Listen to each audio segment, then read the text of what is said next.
Wow, it came out of nowhere. The United States of America finally applied some of the sanctions on the Russian Federation companies, Lukoil and Rosneft, the biggest Russian oil producers and oil sellers. What happened to our Donny? Has he finally understood that Russia is playing him? Maybe. Well, anyways, let's listen to what Donald Trump said here.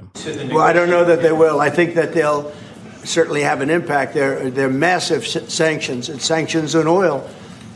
The two biggest oil companies, among the biggest in the world, but they're Russian. They do a lot of oil. And hopefully it'll push, hopefully he'll become reasonable, and hopefully Zelensky will be reasonable too. You know, it takes two to tango, as they say, and we're going to find out. They hate each other. These two people hate each other. You know that better than anybody. And it makes it more difficult than it should be. This should be easier to do. But the level of hatred between Zelensky and Putin is very substantial. Could I add one thing? What the president is doing today with these sanctions is putting more pressure, of course, on both parties, in this case on Russia. It's all about changing the calculus, making sure that Putin understands that the president's vision this weekend of having a ceasefire, stop where they are, as you literally said, that this has to be step one now. And for him to really accept that vision and to come to the table. And then you have to put pressure. And this is exactly what he did today. Yeah, you see, pressure on Russia. That is what we like here. And indeed, sanctions, they might work. But whether they destroy the Russian economy? Absolutely not, but they might make the sales of the Russian oil difficult. Yeah, yesterday some of the channels, also pro-Ukrainian channels, shared those kind of the graphics saying that, oh, the Russian stocks are falling down. Here we speak about Lukoil and Rosneft companies. Definitely they fall down, but if you check out the numbers, it's not too much. And that's the current situation with Lukoil, so the drop is not more than 4%. We are not speaking about some sort of the crash from 6,300 points to 5,800, nothing. For now, I wouldn't call it even a downfall. For example, if we take 5 years ago in 2023, the price were even lower, less than 4,000. Now it's 5,800. So if we check this perspective, no, the stocks are not falling down. Well, maybe they will fall in perspective because maybe some of the secondary sanctions could be applied. And in the sanctions document, definitely it is written about secondary sanctions and sanctions on the companies that continue to operate with Russian oil, but not the sanctions or tariffs on China government or Indian government. Here, they try to avoid it. That's what I said to you before, like United States of America, they're not interested to apply really 500% of the tariffs on China, as it was the project of the Lindsey Graham senator who really wanted to do it, but no, some of the companies, that's it. So here we have this document of the sanctions. There's the list of Lukoil, Rosneft. By the way, refineries are also out there. Great to see already those familiar names in this list. And here they say about the secondary sanctions, which could be applied on the foreign financial institutions continue to operate with the Russian oil, but also may risk. Yeah, may, it doesn't mean that they will be applied 100%. That is at least what I understood from reading this document. In addition, foreign financial institutions that conduct or facilitate significant transactions or provide any service involving Russia's military-industrial base. Also good, so this document is focused mainly on Lukoil or Rosneft, but also it touches different aspects of the Russian activity. Is it good? Yeah, of course, it is good, but whether it will force Russia to stop? Absolutely not. With Putin, absolutely the war will continue, so not just sanctions should be applied on Russia, but also there should be the massive military support of Ukraine. But Donald Trump still avoids, for example, sending to Ukraine Tomahawks. And also yesterday's information from the Wall Street Journal about the United States lifting restrictions on long-range weapons for Ukraine. Well, Donald Trump himself disapproved this information. The Wall Street Journal story on USA's approval of Ukraine being allowed to use long-range missiles deep into Russia is fake news. The United States has nothing to do with those missiles, wherever they may come from, or what Ukraine does with them. Well, at first I was like, okay, so maybe Ukraine still has those restrictions, and definitely this article is hoax, but no, actually here with the statement Donald Trump says that Ukraine may use Storm Shadow or Scalp missiles wherever it wants. Do you see what he says here? The United States has nothing to do with those missiles. Here he means the European missiles like Storm Shadow or Scalp, wherever they may come from Europe. Who else supplies missiles to Ukraine? Well, the United States of America, but it seems like there was already permission for Ukraine to use ATACMS, and Ukraine doesn't have lots of the ATACMS missiles, so Storm Shadow is good to go. Despite those missiles are having components made from the United States of America, and before Ukraine got those restrictions from the United States of America to use missiles on Russian territory, but now Donny says that, I don't know, those are someone's missile, I don't know what they're doing, it's not me. So as you might see, it's the play of words. He wants to show to Putin that no, it's not him who gives that permission. But actually, in this case, the Wall Street Journal article is definitely correct. And on October 21st, so a couple of days ago, Ukraine has already used Storm Shadow missiles to hit Russian chemical plant, which is producing some sort of the powder components for Russian weaponry. It is located in Bryansk, so Bryansk chemical plant supplying the army of Russia. Storm Shadow is being confirmed by multiple of the sources. But it is European missile, so Europeans may do whatever they want with it. It's not Donny. Donny doesn't care, which is, I would say, a good position. Just recall Jake Sullivan from Biden's administration. They were so concerned. But I like that Donald Trump doesn't give up about this kind of the case. So Ukraine will hit many more interesting spots in Russia, more refineries, more military production facilities. Great. But still Ukraine needs different weaponry, including Tomahawk missiles, but Donald Trump hesitates to give it right now. And you know what, guys? We should thank one man. Because of him, sanctions were applied. He really asked for it. And the name of the guy is Lavrov, a Russian foreign minister. Right after his talk with Rubio, sanctions were introduced on Russia. No one was as successful as Lavrov before. All of those diplomats from Europe, Ukrainians, internal influence on Donald Trump within United States of America. Apply sanctions, Donny, come on. And here, just one conversation with Rubio.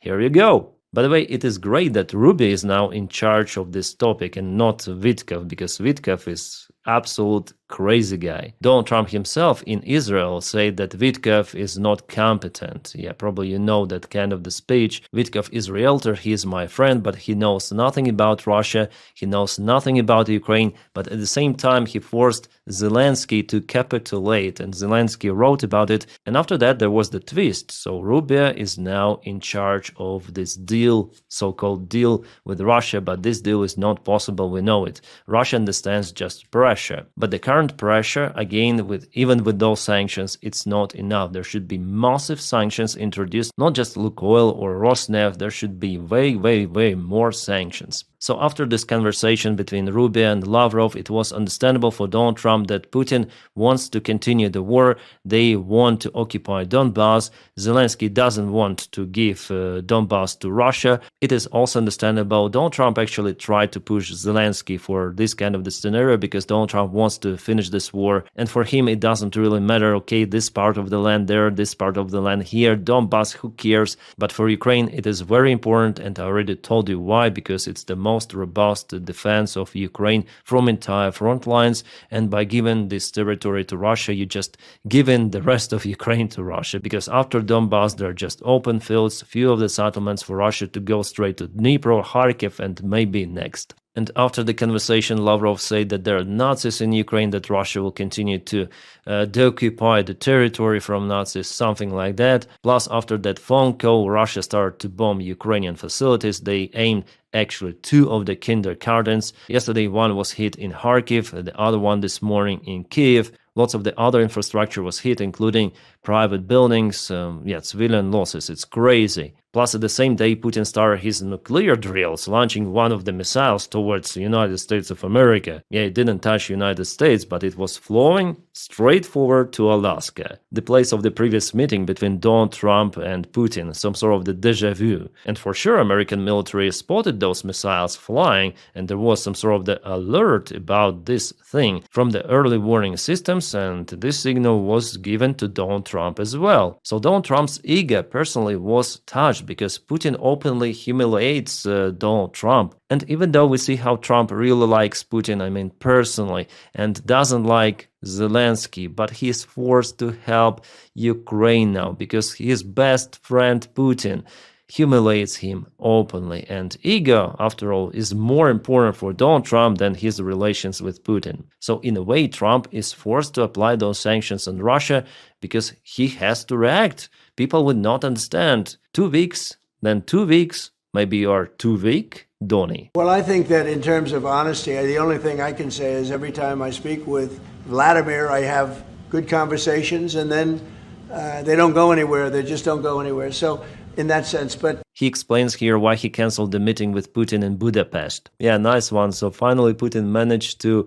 annoy Donald Trump at that kind of the level. By the way, Trump mentioned that Putin wants really to take the entire Ukraine, but Trump insists for the war to stop at the current front lines. By the way, Zelensky also tells the same, that for Ukraine it is okay that if we follow some sort of the Korean scenario with some of the security guarantees. But Russia doesn't agree on that, and that's why Donny had no other choice but to apply those sanctions. Finally, even for his stupid orange mind, it became understandable. Well, hopefully it will be understandable also to support the Ukrainian military with everything he can to support. Well, Bloomberg already published the information today that India's Russian oil flow expected to dry up after United States sanctions. Well, it could be definitely a good variant. And Trump is going to talk with Xi Jinping about purchasing the Russian oil. So here we go with this part of the message. How do we end the war with Russia and Ukraine, whether it's through oil or energy or anything else? And I think he's going to be very receptive. He would now like to, I'm not sure that he did at the beginning, he would now like to see that war end. He says about Xi Jinping. Trump called Xi a strong leader capable of influencing Putin to end war in Ukraine. But I think that China will continue to support Russia in any sort of the case. Well, maybe not trading directly through Lukoil or Rosneft, there are multiple of the other different companies in Russia, but they will support Russia. And China's officials already stated it before that they will not let Russia lose. Those were the words of the Chinese foreign minister that he said to European official representatives, Kaja Kallas, I think it was. And you may ask, what's the Russian reaction? Well, they used their almost nuclear weapon, Dmitry Medvedev, a Russian chemical weapon, yeah, because after all, alcohol has its own chemical formula. Here's the auto-translate from Telegram, kind of the big post, but I want to go through it. Trump's cancellation of the summit in Budapest, new sanctions against our country from USA. What else? Will there be new weapons besides the infamous Tomahawks? If any of the numerous commentators still had illusions, here you go. The USA is our enemy. And their talkative peacemaker, here he mentions Trump, has now fully taken up the path of war with Russia. Yes, he does not always actively fight on the side of Banderit Kiev yet, but this is now his conflict, not the senile Biden's. Of course, they will say that he could not do otherwise, that he was pressed in Congress, etc. This does not change the main thing. The decisions made are an act of war against Russia. And now Trump has fully aligned himself with the insane Europe. Oh my god. Well, let's continue what Dmitry says here. But there is a clear plus in the next swing of the Trump pendulum. It is possible to strike with various weapons at all Banderit hideouts without looking back at unnecessary negotiations, and to achieve victory exactly where it only possible, on the ground, not behind the desk. Destroying enemies, not making meaningless deals. Well, destroying enemies, he means enemy USA, or what? USA is our enemy, destroying enemies. Right, Dmitry? And yeah, you may say it's the Russian alcoholic Medvedev, but he is a Russian official. He is elsewhere in the Russian TV, and his post is the Deputy Secretary of the Russian Defense Committee, something like that. So he is not the last guy, and he barks, then Putin tells him to bark. He says something that Putin cannot say himself. So the message from Russia is the same. We don't care about your sanctions, we do not care about your tomahawks, we will continue this war. We'll reach victory on the ground, but it seems like the actual reality on the front line is a little different, right? The Russian spokesman of the Foreign Ministry, Zakharova, already mentioned that the sanctions are counterproductive, and instead Russia will continue developing its energy sector with confidence despite the pressure. Okay, also she claims that Russia is immune to the Western sanctions. And you know, guys, actually, she is at least partially correct because Russia has markets elsewhere, not just in Western countries, and you cannot shut down them completely. Still, there are many of the players who like to buy cheap natural resources. Russia has shadow fleet, Russia with its partners creating some sort of the one-day companies to trade oil, gas and everything. Yeah, it is harder with those sanctions, but after all, it is possible. So for Russia, it will just take some time to adapt to the new realities. But after all, if someone really wants to buy the Russian oil, Russia will find out the variant to sell it. It's like those sanctions on the Western-made equipment. Still, Ukraine finds the drone parts which are made in the United States of America, in Europe, in Japan. How Russia gets all of that? Well, not directly, but via third countries.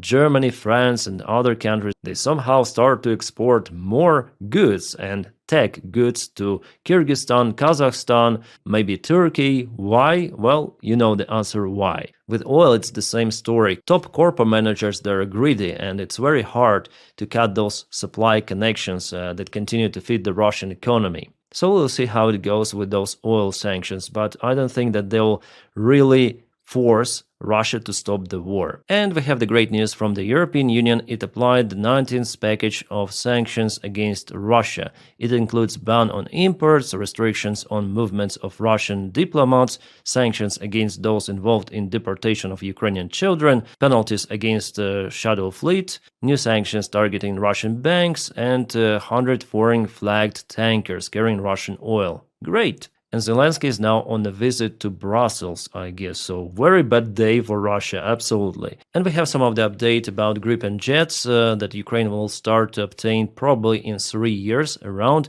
Well, at least for now, no one is saying about old Gripens. No, Ukraine signed a contract for new variant Echo. At least it is official information. It's just for people who write that Ukraine may obtain older jets right now and later on obtain new. No one says about it officially. But what they say that the deal price could be up to 9 billion euros, not 20 or 30 billion as I mentioned you before. However, I think that my number is more correct because together with jet, Ukraine should obtain infrastructure.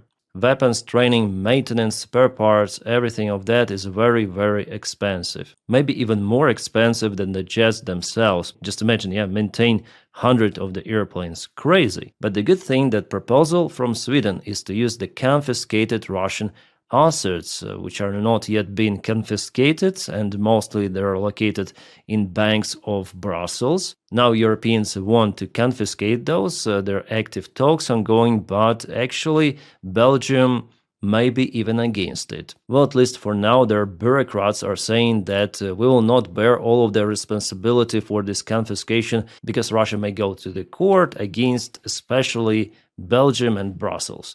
Guys, it's just crazy. By the time Ukraine has this huge risk for its sovereignty, those officials in Europe, those bureaucrats, once again, they don't want to risk even some of the financial stuff. I don't know, guys, we live in a parallel reality. By the way, Russian drones were spotted over Belgium and it seems like they don't really care. Yeah, Belgian Prime Minister will not be the only ones to pay Putin. So his conditions to confiscate those assets is to share legal risks among European countries. If the money has to be returned, all countries should do it, not just Belgium. And use frozen Russian assets not only in Belgium but also in other countries, but the main part is in Belgium, as I say too. And he says that they're gonna block this initiative not to allow confiscate Russian money.